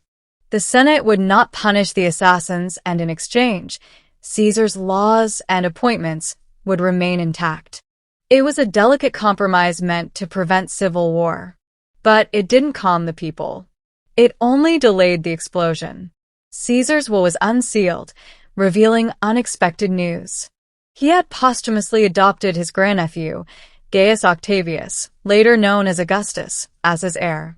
And more incendiary still, he had left generous gifts to the Roman citizens. The people were mourning. The assassins had no plan, and two ambitious men, Antony and Octavian, were about to weaponize Caesar's death. The Ides of March had killed a man. But it had awakened something far more dangerous, a power struggle that would tear Rome apart. If Caesar's assassination had stunned the Roman people, his funeral set them ablaze. Just days after the Ides of March, the city gathered in the Forum to mourn their fallen leader. Caesar's body lay in a gilded coffin draped in purple and gold, displayed in front of the temple of Venus Genetrix, his claimed divine ancestor. Mark Antony, now firmly positioning himself as Caesar's political heir, stepped forward to deliver what would become one of the most famous orations in Roman history. It wasn't subtle. Antony didn't just mourn Caesar. He performed grief. He read aloud Caesar's will to the crowd, revealing that the dictator had left each Roman citizen a generous 300 sesterces and large public gardens from his private estates. The people were stunned. Even in death, Caesar was providing for them. Even in death, he was a man of the people. Then Antony raised the stakes. He lifted Caesar's blood-stained toga, tore it open to display the stab wounds, and pointed to each gash as if reading aloud a charge of treason. Some ancient sources say he even held up Caesar's corpse itself, turning the funeral into a brutal piece of street theater. The crowd, already angry, became furious. What had begun as a mourning ritual now turned into a full-blown riot. The people rushed through the streets, seized benches and timber from surrounding buildings, and built a makeshift pen in the Forum itself. As Caesar's body was set ablaze, chaos spread. The crowd turned on the homes of the conspirators, attempting to burn them down. Several were only saved by quick escapes or military protection. Rome was on the verge of civil collapse. The conspirators, now clearly out of favor, realized their worst fear. They had not killed a tyrant. They had martyred a legend. Antony emerged from the funeral as the city's de facto leader, his popularity surging. The Senate wavered, the people raged, and Caesar's young heir, Octavian, was quietly making his way to Rome to claim what had been promised to him. The funeral had not soothed the Republic. It had ignited a firestorm. The Ides of March had been an execution, but the funeral was the spark of revolution. Caesar was dead, but his legacy had become immortal, and now it was armed. When Julius Caesar named Gaius Octavius as his adopted son and heir in his will, most people didn't take the teenager seriously. He was just 18 years old, sickly, bookish, and untested. He had no army, no Senate seat, and no real political clout. In short, he looked nothing like a threat. But Rome was about to learn that Octavian wasn't just Caesar's namesake. He was Caesar's spiritual successor in every sense. At the time of the assassination, Octavian had been studying in Apollonia, modern-day Albania, preparing to join Caesar on his upcoming Parthian campaign. When news of the murder reached him, he acted with startling speed and clarity. Ignoring advice to stay safe, he sailed straight to Italy and marched toward Rome. Not as a general, but as Caesar's son. Not legally yet, but emotionally and politically. He claimed the legacy immediately. Upon arriving in Rome, he began calling himself Gas Julius Caesar Octavianus, emphasizing his connection to the slain dictator. He didn't have power, but he had a name, and in Rome, that was enough to make people nervous. Octavian's first step was claiming the 300 million sesterces left by Caesar in the will. Mark Antony, conveniently, was dragging his feet on releasing the funds. The Senate, still shaken by Antony's funeral theatrics, began to see Octavian as a potential counterweight. Octavian, ever the strategist, offered to pay the citizens from his own borrowed money, fulfilling Caesar's promises and winning the public's love. Next, he began courting Caesar's veterans. These were hardened men who had fought across Gaul and in the Civil War. They had adored Caesar, and now they saw his son as the next great hope. Octavian promised them land, money, and revenge. Slowly but surely, his support base grew. Mark Antony, meanwhile, was consolidating power but making enemies, particularly in the Senate. Tensions between Antony and Octavian simmered. It became clear that Rome wasn't big enough for both of Caesar's legacies.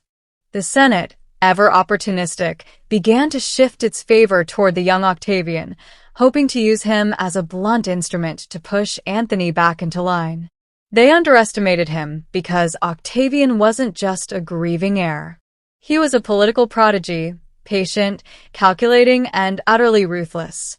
And while Antony relished drama and spectacle, Octavian preferred quiet deals and long games. The boy no one took seriously was about to redraw the map of power in Rome. As tensions boiled in the aftermath of Caesar's murder, Rome hurtled toward another power reckoning. Mark Antony and Octavian were locked in a cold war, each claiming Caesar's mantle, each gathering armies, and each plotting how to control a republic spiraling into chaos. But neither man could yet go it alone. Enter the forgotten third pillar, Marcus Aemilius Lepidus, a seasoned general and Caesar's former master of the horse. While less charismatic than Antony or Octavian, Lepidus still commanded legions and controlled parts of Spain and Gaul. In a moment of uneasy pragmatism, Octavian, Antony, and Lepidus struck a political bargain, the Second Triumvirate. Unlike the informal alliance between Caesar, Pompey, and Crassus years earlier, this one was official, legally sanctioned by the Senate, and given sweeping powers to restore order. In truth, it was a legalized dictatorship shared between three very ambitious men with wildly different goals. Their first act of business was revenge. The triumvirate launched a brutal purge of political enemies. They drew up prescription lists, names of senators, equities, and anyone suspected of opposing them. These weren't trials. These were executions. Land was confiscated, families were ruined, and blood flowed in the streets of Rome. Even Cicero, the famous orator and outspoken critic of Antony, wasn't spared. Octavian allowed his inclusion on the list, even though Cicero had supported him over Antony. Pragmatism outweighed loyalty. But the real prize was still out of reach. The assassins of Julius Caesar, Brutus, and Cassius. Both had fled east after the murder and were building armies of their own, drawing support from Republican loyalists and provincial governors. The Republic's defenders were preparing for one final stand against Caesar's heirs. In response, the triumphs began massing their forces. Octavian and Antony marched eastward, leaving Lepidus behind to govern Rome. Their destination was Philippi in Macedonia. The Republic and the legacy of Caesar were about to collide in full-scale civil war. But already cracks were showing. The triumvirs were uneasy partners, united only by shared enemies. The moment those enemies were dealt with, everyone knew the knives would come out again. Rome wasn't healing. It was armed for the next round. The Republic was dying, not with legislation or reform, but with swords, alliances, and betrayals. Just as Caesar had warned, the die is cast.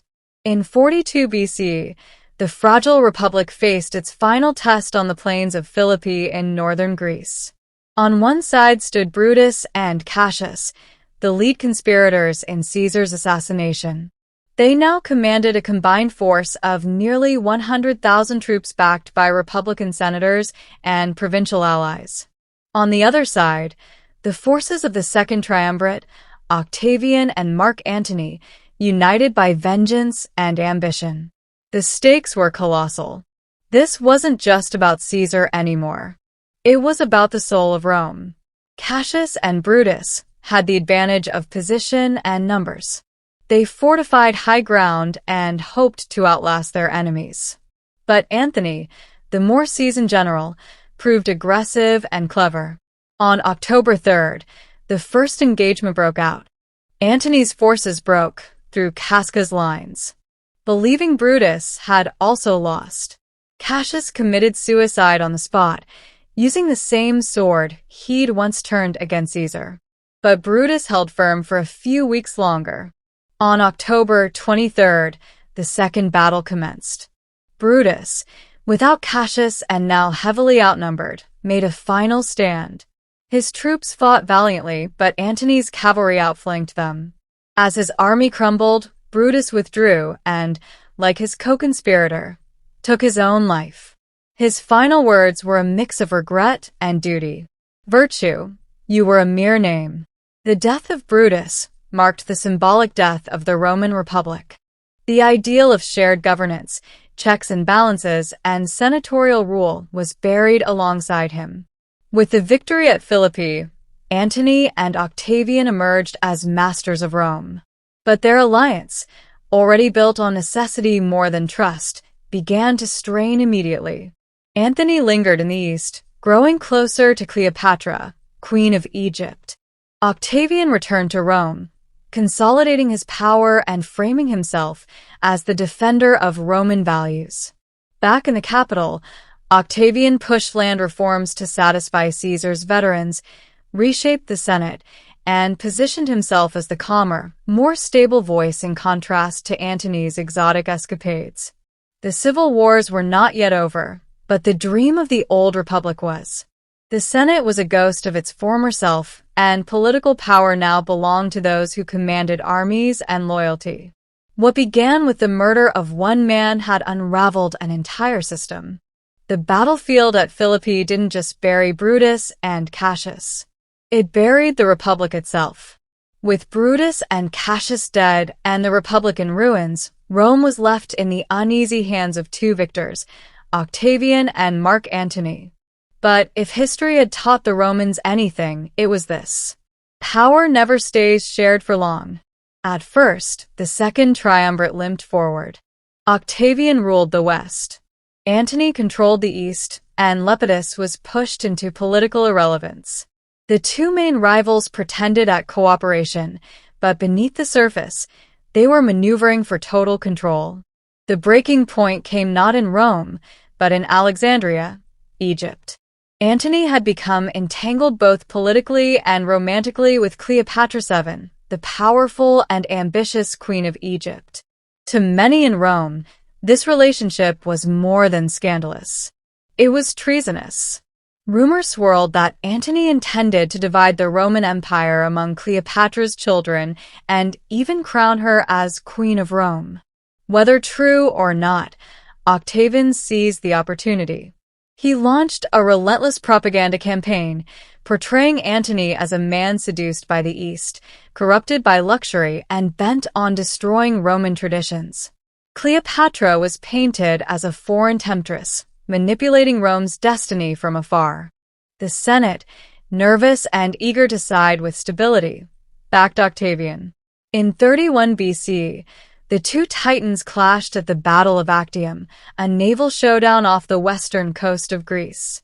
Octavian's general, Agrippa, outmaneuvered Antony's fleet. The result was a catastrophic defeat. Antony and Cleopatra fled to Egypt, where a year later they both committed suicide. The final obstacle was gone. Octavian returned to Rome not just as a victor, but as something new. In 27 BC, He formally handed back powers to the Senate, only for them to immediately grant him unprecedented authority. He was given the title Augustus, meaning the revered one. It was a masterstroke. He appeared to restore the Republic, all while quietly becoming its emperor in all but name. Thus was born the Roman Empire. Augustus ruled for over 40 years, bringing stability, prosperity, and a carefully curated image of peace. But behind that facade was the truth. The Republic had died with Caesar on the Ides of March. What followed was not rebirth, but transformation. The daggers meant to restore liberty had instead cleared the path for monarchy. Caesar's blood fertilized the soil from which an emperor grew, and Rome would never be the same again. Tokugawa Ieyasu entered the world in 1543 as Matsuura Takeo, a child born into turbulence. Japan was deep in the Sengoku Jidai, the Warring States period, a time when regional lords, or daimyo, vied for dominance in a fractured land. Alliances shifted overnight, betrayal was routine, and bloodshed was business as usual. Born into the Matsudaira clan, a minor noble family based in Mikawa province, young Tadio was surrounded by enemies from his first breath. The Matsudaira was squeezed between two powerful and ambitious neighbors, the Oda clan to the west and the Imagawa clan to the east. With no real power to stand alone, Tadio's family made the grim decision to secure protection through submission. At just 6 years old, the boy was sent away as a political hostage to the Imagawa, effectively a living pledge of loyalty. But fate twisted cruelly. While en route to the Imagawa court, the Oda intercepted the caravan and took the boy for themselves. For the next 2 years, young Tasio lived under the control of Oda Nuhide, father of the future warlord Oda Nobunaga. Although treated with some care, he was still a prisoner, a bargaining chip. Eventually, after negotiations and trades, he was handed over to Imagawa Yoshimoto, who raised him in Suanpu as a noble hostage. But captivity didn't break Tadio. It shaped him. Under the Imagawa, he was educated in classical Chinese texts, martial arts, diplomacy, and the art of war. He was taught how to read people, how to speak with caution, and most importantly, how to wait. While other boys dreamed of glory, he learned the value of patience and positioning. Though he was technically a hostage, he was not forgotten. His father died in 1549, leaving the young boy head of the Matsudaira clan in name. Though his autonomy was still years away, even in his teens, he began to show hints of the man he would become. Quiet, deliberate, always watching. His childhood was not defined by freedom, but by survival. And in an era where the hot-headed were quickly eliminated, that might have been the best training of all. The boy who was passed from hand to hand would one day hold all of Japan in his own. By his early teens, Matsudaira Tadio, soon to be known as Tokugawa Ieyasu, was no longer just a pawn in political games. Though still technically a hostage under the Imagawa clan, he had begun to earn respect as a young warrior. He trained relentlessly in swordsmanship, archery, and horseback riding. He studied strategy, court etiquette, and governance. In 1556, at the age of 13, he underwent his coming-of-age ceremony and took the name Matsudaira Toyasu. With the new name came new responsibilities and the right to lead men into battle. The Imagawa trusted Motoyasu enough to place him in command of small military expeditions. Despite his youth, he displayed an unusual combination of discipline, caution, and calm.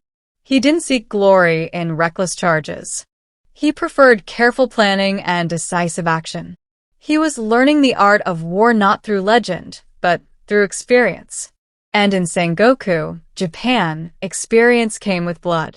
In 1557, Motoyasu married the daughter of Saguchi Chikanaga, an Imagawa ally, further cementing his bond to the clan. Yet, even as he played the loyal retainer, he never forgot his roots. His domain in Mikawa was technically under Imagawa control, but he still had ties to local retainers and vassals who longed for independence. Motoyasu would bide his time, just as he always had. The moment came in 1560 during the Battle of Okazuma.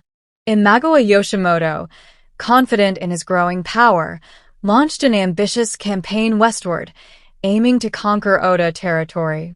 The Imagawa army marched with pomp and arrogance, expecting an easy victory.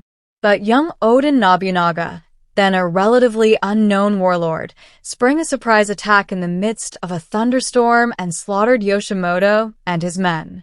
The shock was seismic. The Imagawa was decapitated overnight.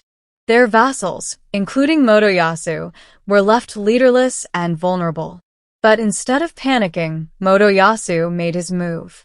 He seized control of Okazaki Castle, his family's ancestral seat, and quietly declared independence. He returned to Mikawa not as a hostage, but as a rising daimyo in his own right. It was the first real step toward power.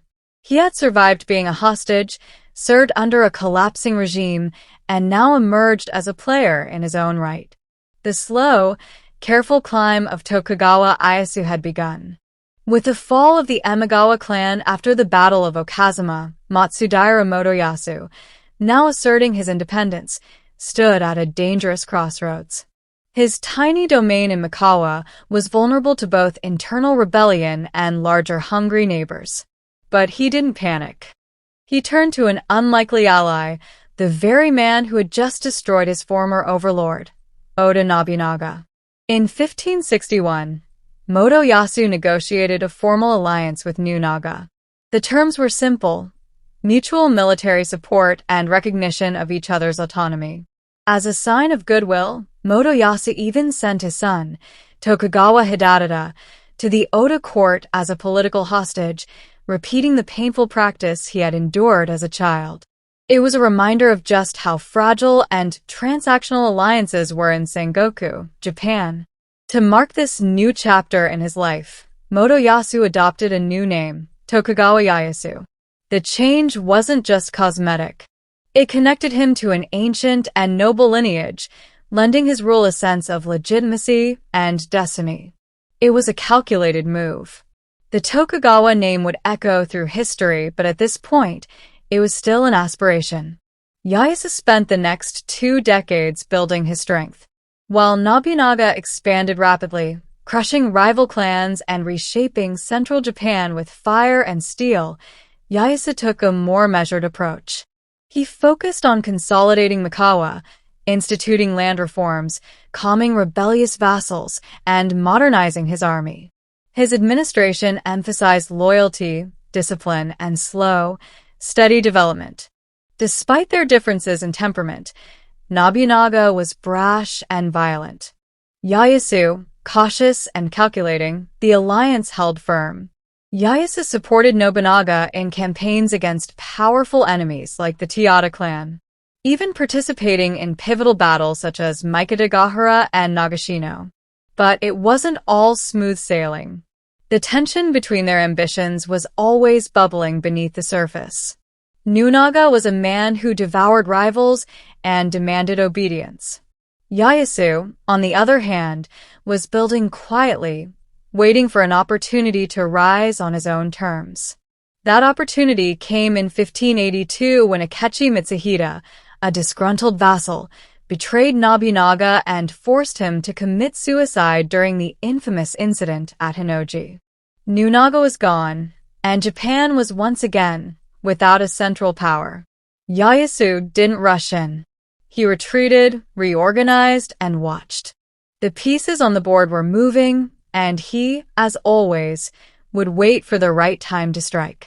With Oda Nobunaga dead and Japan plunged into uncertainty, the scramble for power resumed.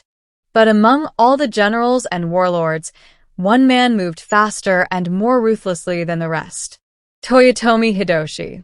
Within days of Nobunaga's assassination, Hideyoshi avenged his master and swiftly filled the power vacuum, emerging as the new de facto ruler of central Japan. Tokugawa Ieyasu, still recovering and consolidating in Mikawa, chose not to challenge Hideyoshi directly. He knew the timing wasn't right. Though he had the strength and the ambition, he lacked the nationwide support needed to take on someone with Hideyo's momentum. Instead, he did what he always did best. He adapted. In 1584, tensions between them finally boiled over at the Battle of Kamaki and Nagakut. It was one of the few times Ieyasu took a direct military stand against Hideyoshi. While Ieyasu's forces managed a tactical success, the battle ended in a stalemate. Rather than continue the costly conflict, both sides opted for diplomacy. Ieyasu agreed to become a vassal of Hideyoshi in name, but he kept his autonomy. It was a careful balancing act, and Ieyasu pulled it off. Over the next decade, Ieyasu served under Hideo with outward loyalty, but always maintained distance. While Hideyoshi focused on ambitious projects like the Kyushu and Odawara campaigns and later the disastrous invasions of Korea, Ieyasu quietly strengthened his own position. He expanded his influence into the Kanto region, relocated his base to Edo, modern-day Tokyo, and reorganized his domain into a fortress of future ambition. Ieyasu also kept a close eye on Hideyo's succession plans. Hideyoshi had no adult heir, and his young son, Hideyori, was barely a child when born in 1593. Sensing the long game, Ieyasu positioned himself as a stable elder statesman, ready to support the Toyotomi family when the time came. In truth, he was laying the groundwork for a future takeover. When Hideyoshi died in 1598, he left a council of 5 regents to govern until Hideyori came of age. Ieyasu was one of them, and the most powerful by far. He had waited, obeyed, and survived while others flamed out in glory. And now, as the old guard passed into legend, the patient man from Mikawa stood alone among giants, ready to make his move. The final act of unification was near. With Toyotomi Hideyoshi's death in 1598, Japan entered yet another uncertain chapter. His young son, Hideyori, was only 5 years old, and a council of 5 regents composed of powerful daimyo had been appointed to safeguard his legacy. But one of them, Tokugawa Ieyasu, had no intention of playing nursemaid to another man's dynasty. Ieyasu wasted no time consolidating power. He strengthened alliances, married off his daughters to key daimyo families, and began openly ignoring the council's decisions.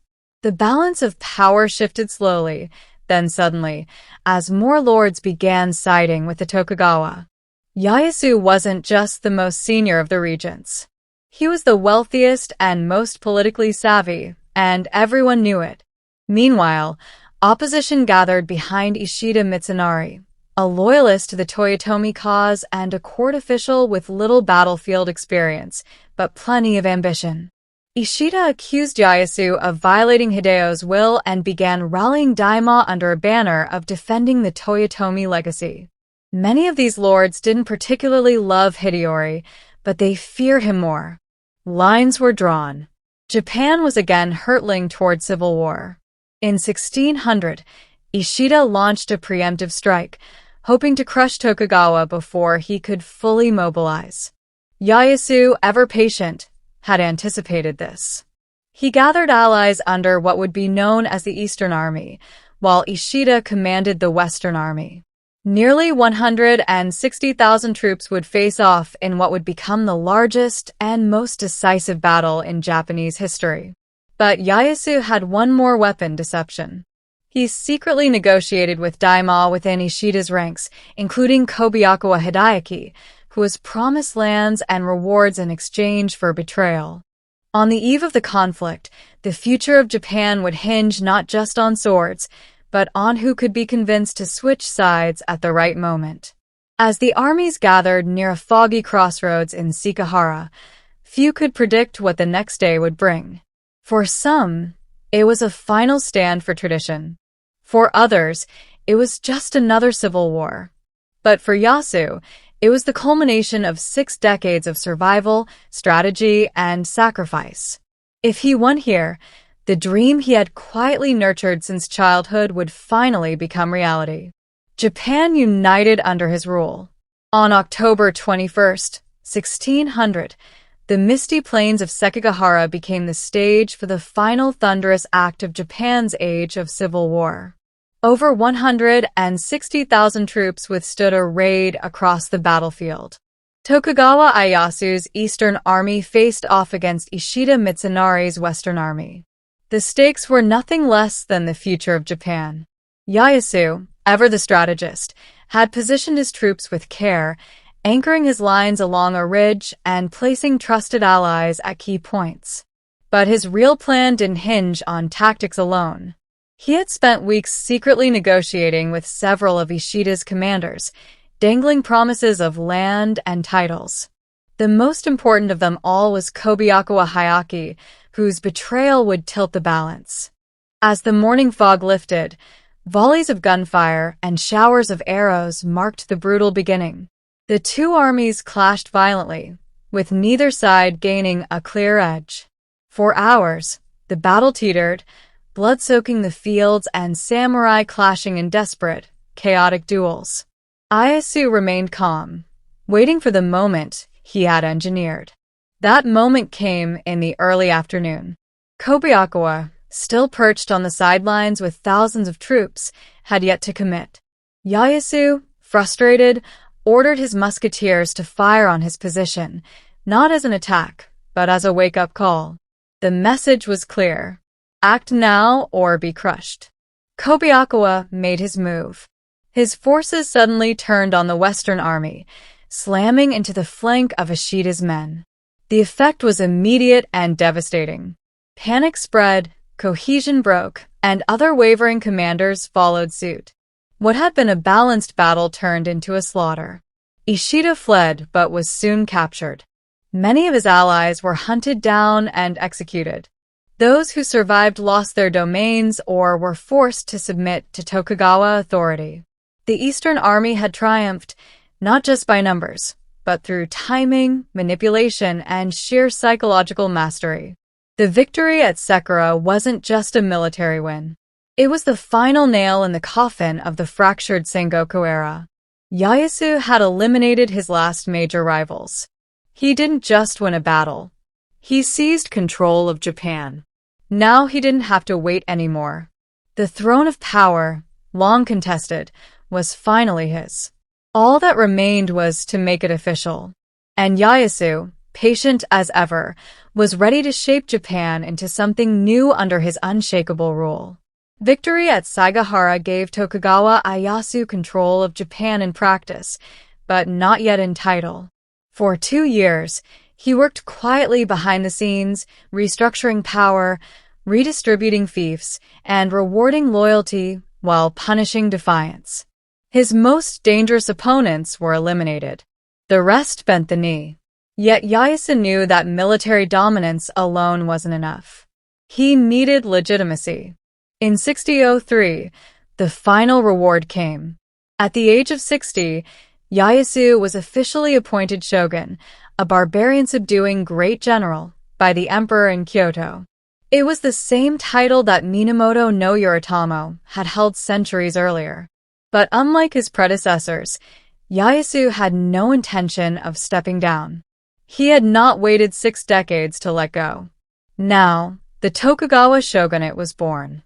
Rather than rule from Kyoto, the symbolic heart of the imperial court, Ieyasu made his capital in Edo, a fishing village he had transformed into a military and administrative hub.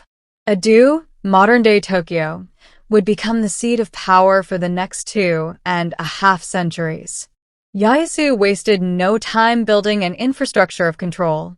He implemented a centralized bureaucracy, placed trusted vassals in key regions, and established a strict social order that locked people into their roles. Samurai, peasants, artisans, and merchants with limited mobility. Every class knew its place, and every daimyo knew who was watching. One of Ieyasu's most brilliant policies was the Sankin Kotai system, which required daimyo to spend alternating years in Edo and leave their families behind as virtual hostages when they returned home. It drained their coffers and prevented rebellion, all while boosting the economy through constant travel and infrastructure maintenance. But Ieyasu didn't stop at political and economic reform. He also curbed religion, especially Christianity, which he saw as a destabilizing foreign influence. Missions were expelled, churches destroyed, and persecution began in earnest. Japan would increasingly close itself off to the outside world, just as it was solidifying internal peace. Though officially shogun, Ieyasu would abdicate in 1605, passing the title to his son, Hidetada. But the move was symbolic. He remained the true power behind the curtain, ensuring a smooth transition and solidifying Tokugawa dominance. He had waited a lifetime for the throne. Now he ruled from the shadows with more control than any emperor ever had. The warlord was gone. In his place stood a statesman building an empire. Though Tokugawa Ieyasu had claimed the title of shogun and passed it to his son, one threat still loomed. A child born of the old regime. Toyotomi Hidori, the son of the late Hideyoji, had grown into adulthood, and with him, a potential rallying point for those still loyal to the Toyotomi legacy. He lived in Osaka Castle, the strongest fortress in Japan, surrounded by a growing circle of discontented ronin, former retainers, and anti-Tokugawa factions. Ieyasu, now in retirement, but still the real power behind the shogunate, watched this with deep suspicion. Publicly, Hidori had done nothing overtly rebellious. But rumors swirled. Disaffected samurai traveled to Osaka. The castle stocked supplies and weapons. Messages to other domains hinted at political maneuvering. It didn't take much for Ieyasu to decide. Hidori had to be neutralized permanently.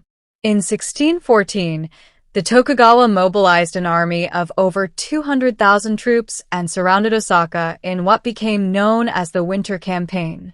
Hidori, urged by his mother, Yudajimai, resisted fiercely. The defenders held, even inflicting damage on the shogunate's forces. Eventually, a peace treaty was brokered. Osaka's moats were to be filled in, and the threat, it seemed, was over. But Ieyasu wasn't finished.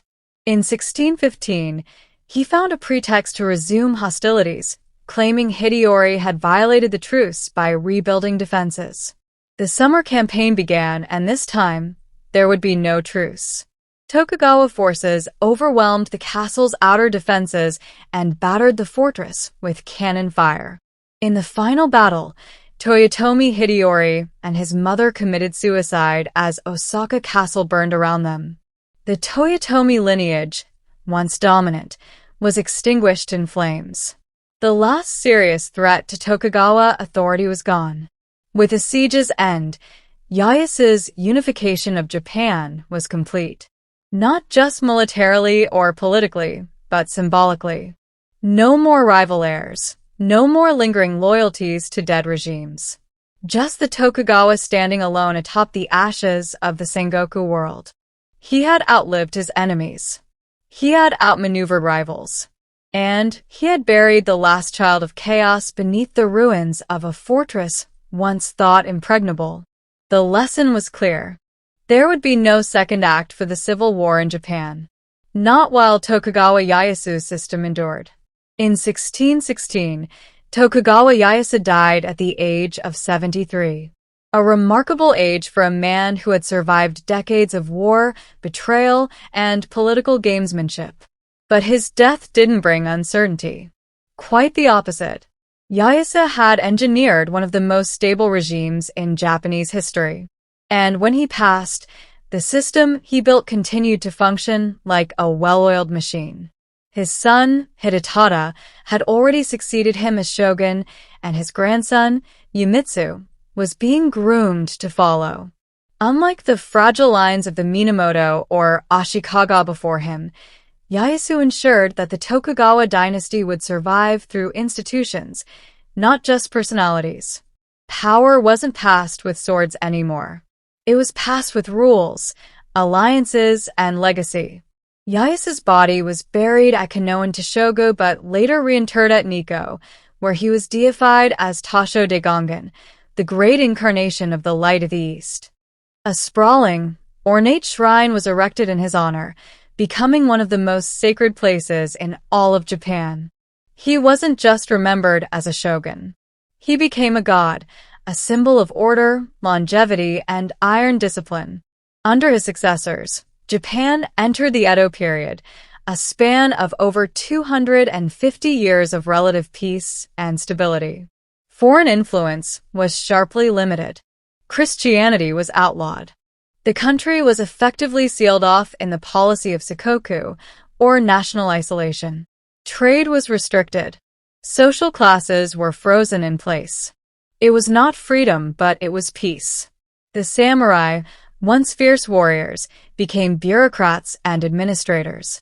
Cities grew, agriculture thrived, and a unique culture of literature, ukiyo-e art, kabuki theater, and strict etiquette blossomed. Yaesu had turned a fractured, war-torn nation into a hierarchical, centralized state with a firm grip on every aspect of society. And yet his greatest legacy may not be the empire he built, but the lesson he taught. Patience wins empires. While Naonaga ruled with fire and Hideyoshi ruled with charisma, Ieyasu ruled with strategy. He didn't rush and he didn't gamble. He waited, watched, and when the moment came, he struck and never let go. The boy, once passed from warlord to warlord as a hostage, would become the unchallenged architect of Japan's longest peace. His life was a masterclass in restraint, and his legacy reshaped a nation. Thanks for being with us.